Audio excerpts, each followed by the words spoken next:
I'm not a dog person. This hasn't been the case though. As a matter of fact, I used to love them. I grew up telling everyone that I would be a veterinarian one day. Had that been the case, I'd like to think that I wouldn't be in the position I'm in now. I'm a nervous wreck.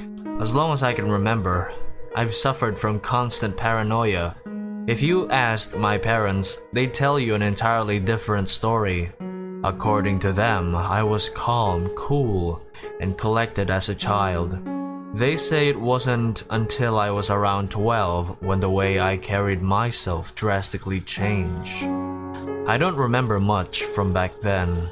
However, there was a particular scene from my childhood that I'll never be able to push out of my mind. Something, or rather someone, that has shadowed me for the rest of my life.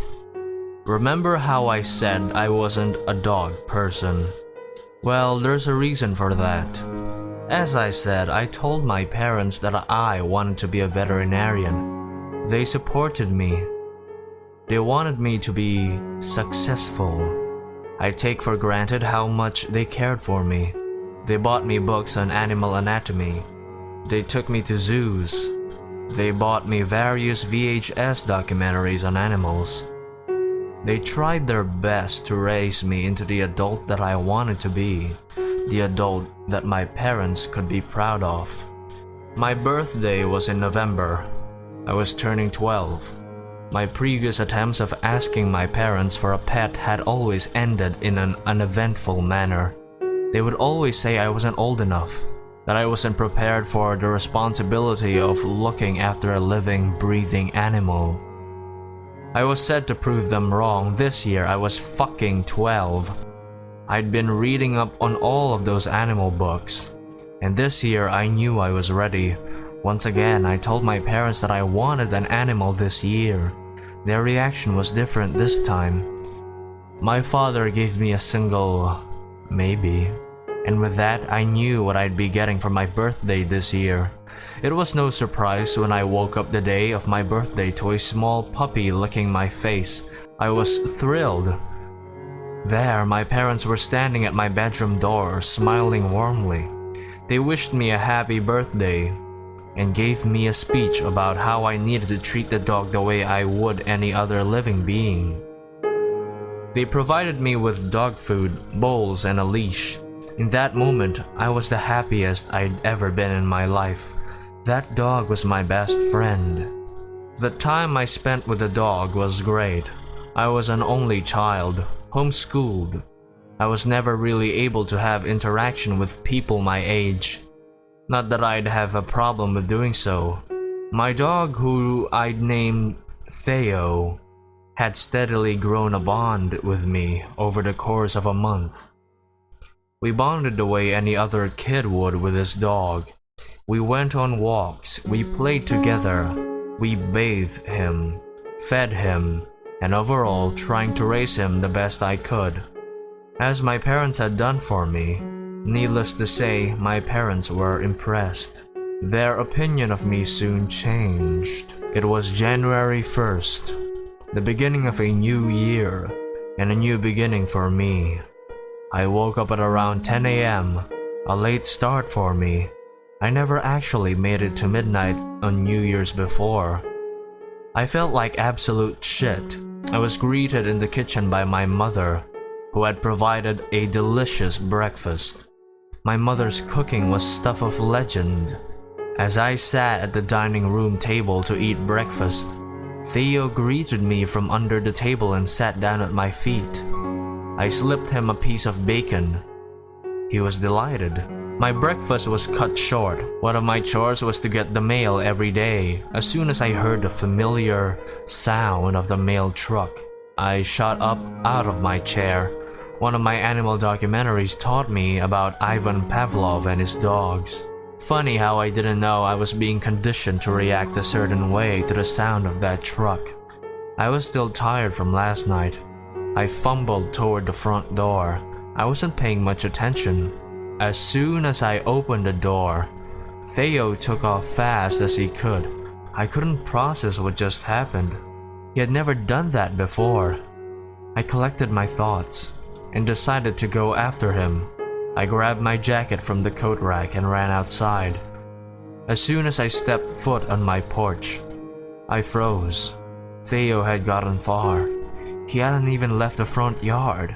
The yard's exit was blocked by a man. This was the first time I saw him. The man looked straight at me. He didn't blink. Didn't know what to do or how to feel. At first, I was grateful. He was the only thing standing between Theo and the rest of the world. He said nothing. Theo was looking up at him. He wagged his tail. He panted. It was as if the man didn't notice the dog was there.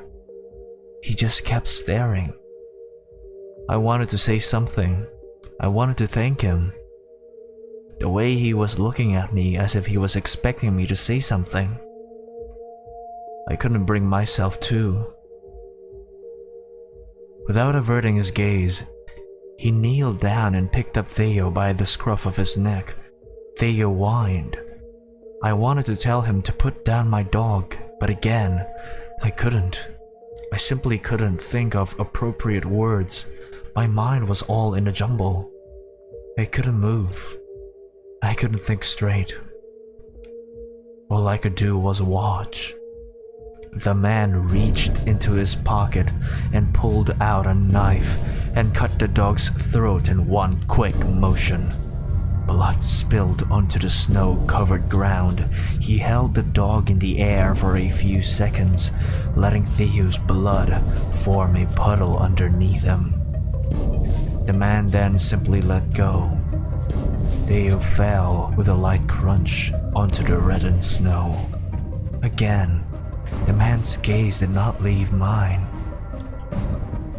He dropped the knife to the ground and merely walked away. It wasn't until he was completely out of sight when I could move again. I made my way over to Theo's garbling corpse and stood over him. I wanted to cry, but couldn't shed a single tear.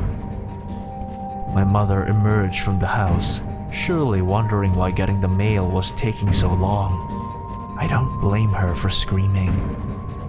She saw me standing over the mangled corpse of Theo, knife on the ground. It didn't take a genius to put two and two together. The scene described itself.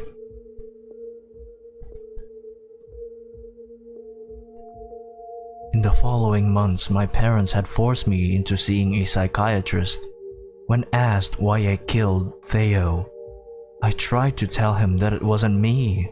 I tried my best to tell him about the man. I could tell he wasn't buying it. "All right," said the therapist with a smug tone. "Tell me what this man looked like." That's when I realized I couldn't describe him. It's not that I didn't remember his face, it's just he was so generic. I wouldn't be able to describe him without describing millions of other people in the world. His face was so forgettable. I know I stared at the man for a good 5 minutes. One would assume I would be able to remember the face of a man who had killed my dog without breaking eye contact with me. It was like I knew what he looked like, but my brain couldn't translate his appearance into words. I didn't answer the therapist's question. I simply slumped into my chair. Throughout my entire life, this man has popped up in multiple occasions. I may go into further detail in the future, but all I can say for now is that he definitely exists. I may seem crazy, but I know what I saw that day. I always see him, whether he's among a crowd while watching the news, or in my dreams. He's real, and he's always watching.